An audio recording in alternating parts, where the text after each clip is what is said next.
He's a friend of the show. You know him from ABC7. He is Spencer Christian. Yeah.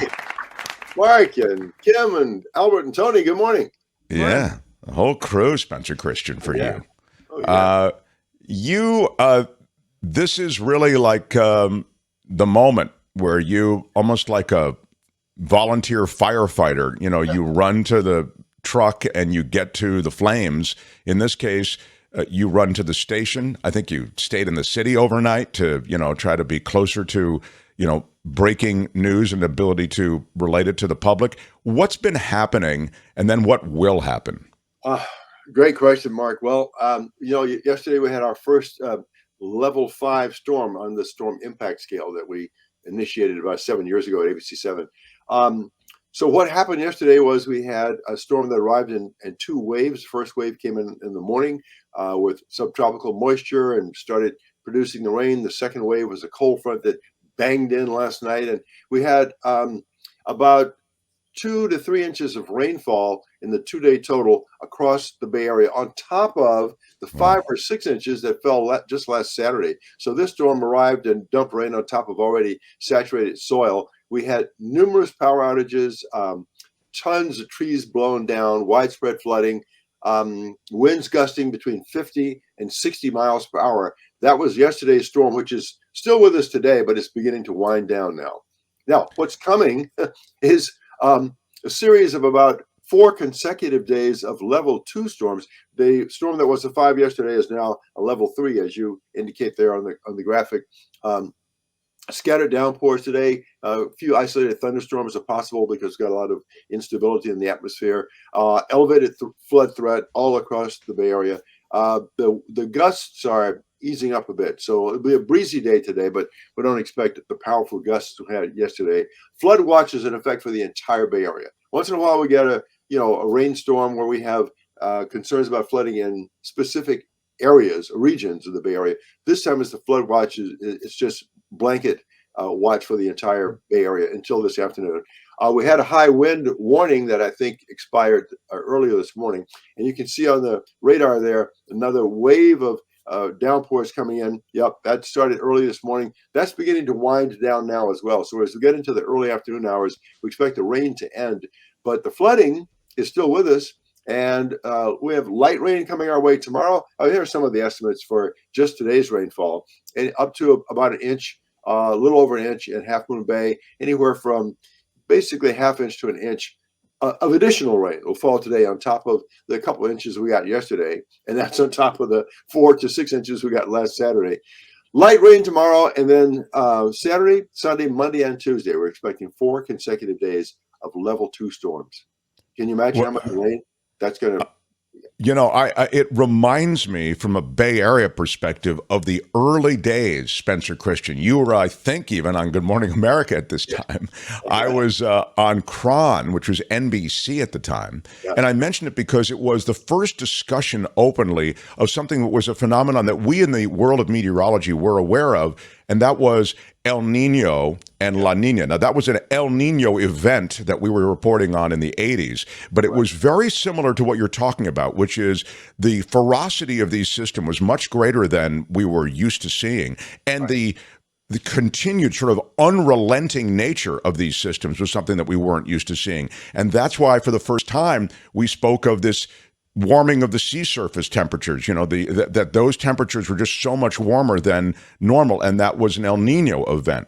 Now, so now we cut to today. It's atmospheric rivers and, all of these things that sort of is the terminology of today, but essentially it's the same phenomenon, right? It really is. So the atmospheric river, as you well know, it means that it describes a phenomenon in which there is a flow of subtropical moisture from out in the Hawaiian Islands area. We used to call it the Pineapple Express, remember? Because exactly, the moisture originated near Hawaii. And it's just a long plume of continuous flow of moisture just aimed directly at Central California coast, which of course includes the Bay Area. That's the pattern we have right now. But I'm glad you mentioned El Nino versus La Nina. As you pointed out, El Nino refers to a warming of the sea surface temperatures, which is supposed to put more moisture into the atmosphere and thus contribute to a wetter than normal winter season. This year, NOAA is telling us, the National Oceanic and Atmospheric Administration, that we have a La Nina, which means cooler than average sea surface temperatures, which typically would mean lower than average rainfall totals. But that's not what we're getting. We're getting higher than average. Which means that whole El Nino, La Nina thing that we were reporting was total BS from the start. Exactly. Wow. It just made us sound like we were smart. This just in. Forget all that stuff we were telling you for the last 30 years. Right. By the way, the National Oceanic and Atmospheric Administration, I will ding for that. That was very well done. You know.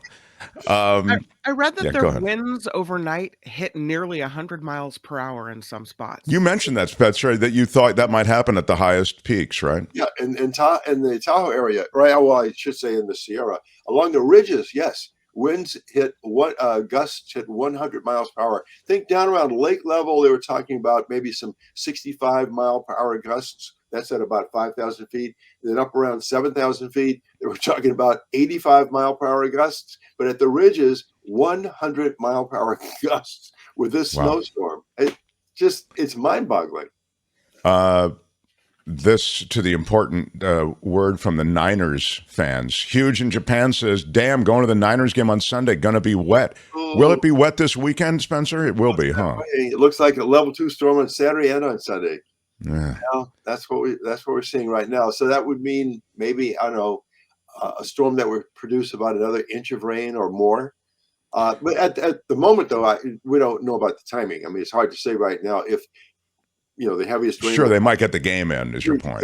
Yeah, exactly. Yeah. Last thing, and then I'll let you go. I mean, it's so great that you spend a minute with us. The question that comes in on the chat, I think is sort of interesting. Gil says, didn't all the experts say it was going to be a dry year? This speaks to the difficulty of long-term forecasting. I mean, but I've kind of lost track. I know we were in the middle of a drought, and we still are in the middle of a drought, quite certainly. Yeah. But there's the drought monitor from ABC 7, and anyway, tell us what was the long-term forecast, and how much confidence in general can you have in these forecasts for a whole season? I have a lot of confidence in the long-term forecast, long-range forecast, Mark, and you probably don't either, because we're very confident that we can forecast weather locally with pretty high level of accuracy for 5 to 7 days. But when you go beyond 7 to 10 days, it's a projection. It's a lot of guesswork involved. It's based on actual science, but it's a lot of guesswork because you know how quickly atmospheric conditions can change without any 7-day notice. Yeah, exactly. Yeah, right. yeah. It's when you get beyond 7 days. And we get a 7 to 10 day. Spencer, has been working with this stuff for years, and you get that 7 to 10 day computer analysis, and out past 7, as you've just said, Spencer, the verifiability percentages go so far down that it's almost not worth relating it. But you can still get on your phone the 10 days because that's they just take that raw data and they crunch it. But yeah, I'm with you on this. I just think that climatology, it's influenced by so many different things. So they're really just looking at patterns over the many, many years and projecting that way. They're not looking at atmospheric events the way, for example, you just have with your forecast. Right. That's absolutely correct. And I think a lot of it, excuse me, the projections for this year was influenced by the fact that we had so many recent dry winters. Like last winter got off to a wet start, but then we had 3 months of no rain at all. I think that influenced the thinking on this year's long-term projection. Now, that may happen again. Despite this deluge we've had recently, we could find ourselves at the start of another 3-month pattern of dry weather by the end of this month. It's just hard to know. Yeah, it happened last year, right? As you say, I mean, just we were drenched in December. We thought, oh my God, this is the greatest. Right. I was planning a trip to Tahoe. I remember for February, and by February it was like, they're skiing on rocks. You know what I mean? There had been no snow. Yeah. So right now, they've got huge snowpack, way ahead of the average for this time of the year. As you just saw in that drought monitor map we put up here in the Bay Area, we have now put a dent in the drought. Areas that were under severe drought just a month ago are now under some moderate drought. But if it dries out and we get no rain between February 1st and May 1st, will we be right back in the severe drought category? And the fact that the storms keep coming, even though the severity of the storms is not what it was, still presents, as you suggested, throughout the Bay Area, the threat of flooding. Yeah, that's right. Okay. That's right. And that threat's probably going to be with us well into next week because of this lineup of additional storms coming our way. Yeah. Kim and collected group, I'm about to excuse the witness. If you have any last questions, So ask them now. Light rain now, but more rain pumping back in. Saturday, apparently, the Russian River is expected to hit way over flood stage. So today it was at or near flood stage, or tonight it will be, and then 40 feet for Saturday is what we have. Flood stage is 32 feet. Oh, is that what it is? Yeah, I knew it was very near flood stage yesterday, and so I'm not surprised it's at or above flood stage right now. Oh, it's supposed to be tonight. The flood stage is 32. 32. The forecast is that it will be either 32 or 33 feet tonight, and then the real punch comes Saturday when it will be 40 feet. And so people are being told to leave and get out in these low-lying areas. Yeah, they are. Maybe things will change a little bit tomorrow if the light storm that's coming in tomorrow is lighter than we even expect. But if we get the punch we're expecting on Saturday, people should be preparing to evacuate. If they can, if you can afford a hotel room, or if you got a family member or a friend with an extra bedroom, go stay there.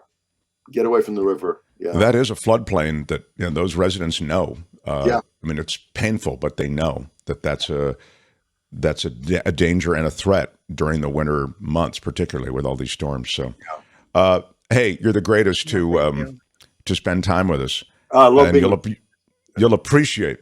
I'll leave you with this: that I completely misplayed a poker hand last night. Oh no! And it was very costly.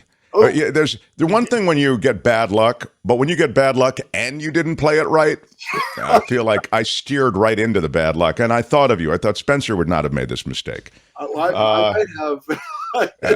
Anyway, love you, my friend. We'll talk maybe even tomorrow if you'd be so kind. Thank you so much for updating. I'm around. Yeah. Okay. Appreciate it. Yeah. Spencer.